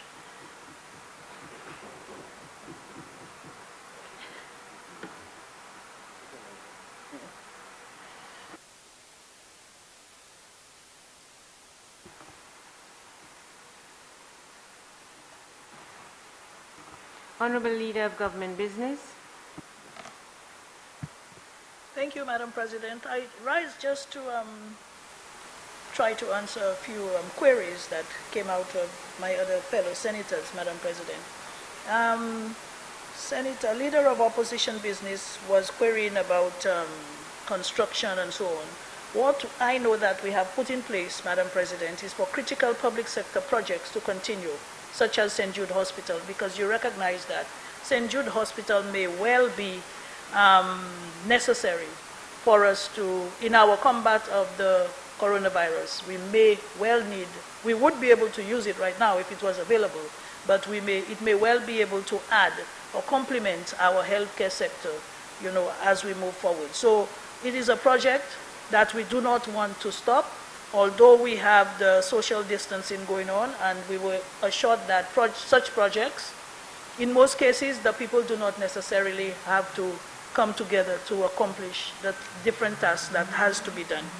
So for critical public sector projects, construction will continue. We also put in place where hotel operations, such as renovations and, you know, work like that type of work will continue while they have this downtime, because it is a way of engaging some of our people who will be out of work. So we have actually reached out to the hoteliers to encourage them to do the necessary renovations and anything else that can be done during this period without dishonoring the protocols that are established for COVID-19. In terms of some other recommendations came from the floor, Madam President, and I have noted them, especially the one where there is a request for the upper and lower house to meet and discuss the economic issues moving forward, as well as a stimulus package. And of course, we take it to heart, Madam President, that we do know that some people, there will be a social fallout from this COVID virus. And of course, the Prime Minister is continuing to meet the different sectors as we speak. That started a while back, and he's continuing to meet them. And we are going to see what comes out of those discussions, including with the NIS, NIC, to see what it is that we can put in place to assist those persons who we believe will need that type of assistance. We are very aware that many of our people, engage in the hand-to-mouth, day-to-day survival, and of course, this is something that under our Ministry of Equity, we are going to be addressing very, very soon.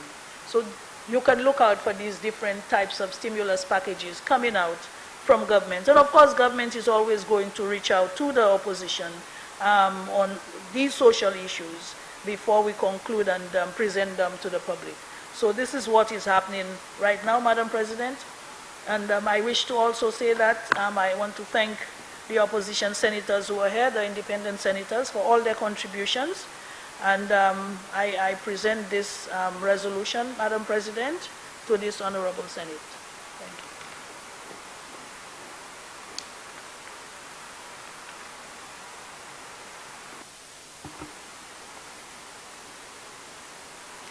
Senators, the question is that Parliament approve the draft Emergency Powers Disasters COVID-19 order by an affirmative resolution of Parliament to reduce the spread of COVID-19 to provide for A, the declaration of a quarantine facility to isolate persons with COVID-19, B, the detention of persons with COVID-19, C, the imposition of restrictions and requirements on persons with COVID-19, D, the isolation of persons suspected to be infected with COVID-19, E, the screening requirements for persons with COVID-19, F, the requisition of a building, ship, aircraft, or article, G, the requisition of an essential service, H, the waiver of procurement rules, I, the reporting requirements, J, the revocation or suspension of permits for use of public open spaces, K, the prohibition of assembly of persons, L, the imposition of social distancing or isolation, M, the imposition of a curfew, N, the restriction of access of an area, O, the power to stop, detain, and arrest a person, P, the prohibition of the publication of false statements, and Q, the authorization for international or regional forces. I now put the question. As many as are of that opinion, say aye. As many as are of a contrary opinion, say no. I think the ayes have it. The ayes have it.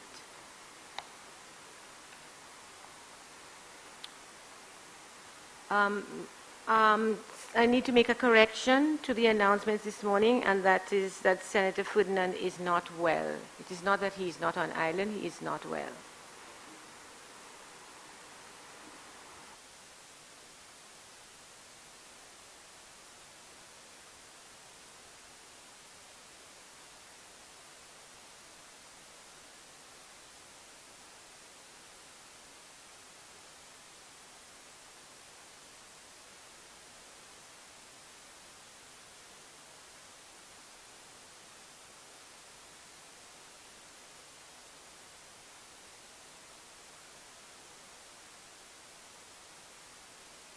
Honorable Leader of Government Business. Thank you. Madam President, I move that the Senate stand adjourned, sign and die. Senators, the question is that this House stand adjourned sine die. I now put the question. As many as are of that opinion say aye. As many as are of a contrary opinion say no. I think the ayes have it. The ayes have it. Sitting adjourned.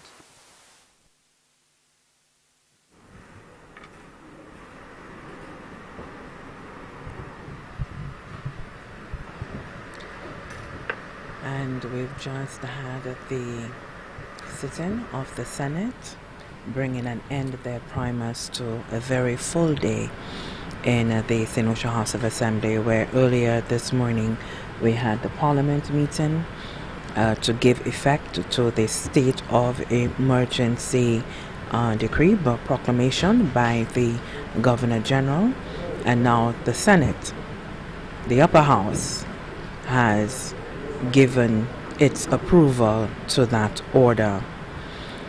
Primus, some of the same points coming out of the lower house re-emphasized here in the Senate. Of course, one of the key areas being that while the rights of citizens would need to be respected, the responsibility of citizens as well to adhere to the rules, regulations, protocols that have been imposed in order to allow a smooth running of things. Also, we heard a number of the senators bringing up the plight of Saint Lucians, those who are now rendered unemployed as a result of COVID-19, and the call for stimulus package to be implemented as soon as possible. And definitely we heard there coming from the leader of government business that this will happen in as short an order as possible, as well as concerns regarding the continuation of certain projects, capital projects by the government at a time when the nation is on a sort of partial scale back of activity. And it was explained that there's some of the critical projects unable to stop at this time, of course, for the reason being important to the overall function for the country. And a prime example of that would be the St. Jude's hospital project, which is continuing, although the Minister with responsibility for economic affairs last evening in our NTNGIS program indicated that it too had been scaled back to a degree, but only very critical aspects of the project being continued at this time. And of course, certain works on roads have not been stopped, again because of the implications of stopping these works midstream. Primus?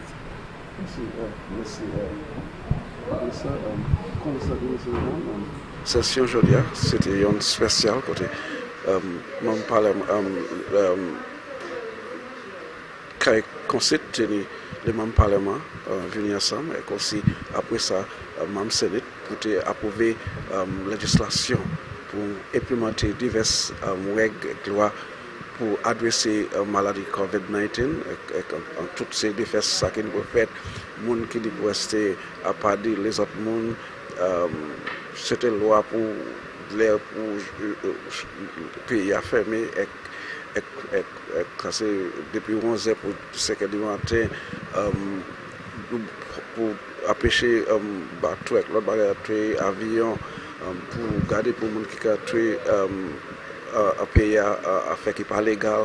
En fait, toutes ces diverses affaires ça là pour mettre en place Adam qui a gardé WED, mais il est nécessaire pour protéger tout le monde et quand même avec les autres monde qui coupables dans cette situation ça là pour protéger aussi avec la pile appel qui fait par ni face à l'opposition et gouvernement pour crier sur cette liste pour du bout de qualité à tout ça là pour protéger la vie avec la famille parce que c'est une situation qui très sérieuse à cette siècle au moment terre et c'est pour cette siècle comprendre qui est nécessaire pour ça fait l'année appel qui fait par un membre sénat là qui m'a dit pour parce que l'année l'homme qui vivre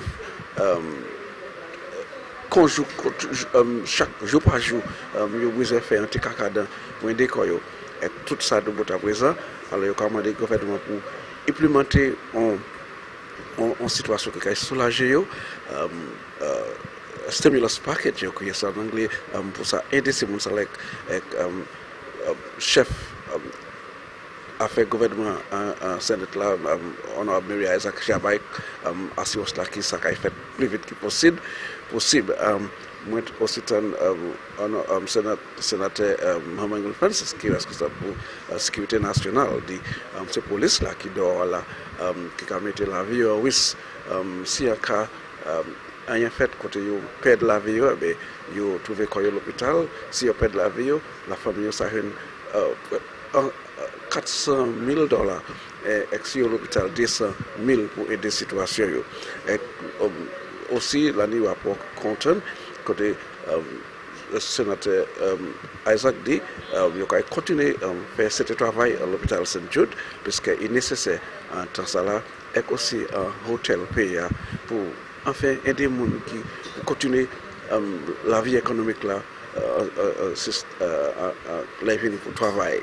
Alors c'est comme ça la situation passée ici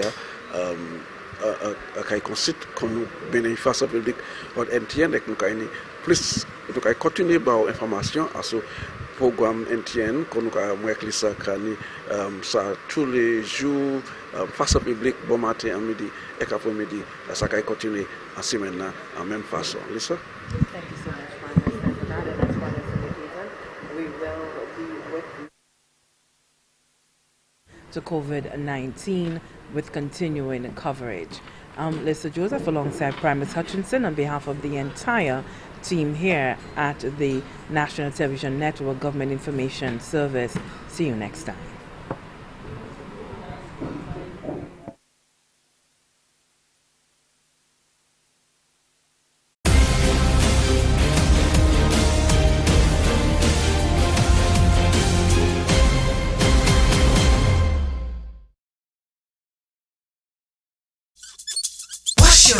Wash them before eating or handling food or caring for infants, sick or elderly people. Wash your hands. Wash them.